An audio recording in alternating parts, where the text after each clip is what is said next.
Zen proposes that your real self is in what encounters phenomena, not in the sausage that results from the encounter. Your real self never actually gets born into the world. So if you want to get to know this real self, you have to stop getting born. This is one of the first baby steps in Zen, to work on not getting born. Normally, we take every opportunity to get born. We grab onto our concept of partner and charge off into a constructed conceptual world of how our relationship is, what he or she did yesterday, where you want things to be down the road, and so on. You then take that psychological experience and treat it as your self, and you take the conceptual landscape it generates and think that that is the world. If you avoid getting born, however, if you don't grab on to any initial thought, this psychological me does not get created, and neither does the extended world that it moves through. The result is that you are alive in the world, for that moment at least, without a self being at the center of that experience. There is no you getting created. There is just world and you going on, and it's basically the same thing.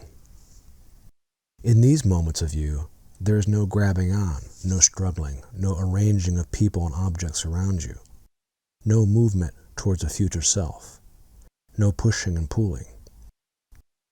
All this psychological activity just stops, which is another way of saying that no self has gotten born. In Zen terminology, you are abiding in unborn mind. You are alive and everything is fine. Your small self is unnecessary for this to occur. Your immediate reaction might be, well, that sounds good, but how is this possible? Who will pay the bills? Who will feed the cat?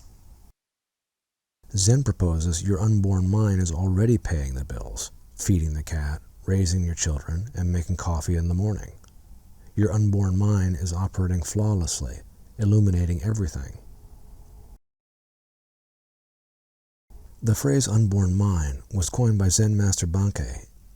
He would illustrate how unborn mind was already always there, operating perfectly, by suddenly stopping in the middle of his sermons and pointing out that the dog that had just been barking outside the walls, or the rooster that had just crowed, was apprehended by everyone in the crowd, even though they were listening to his words and not listening for a dog or a rooster.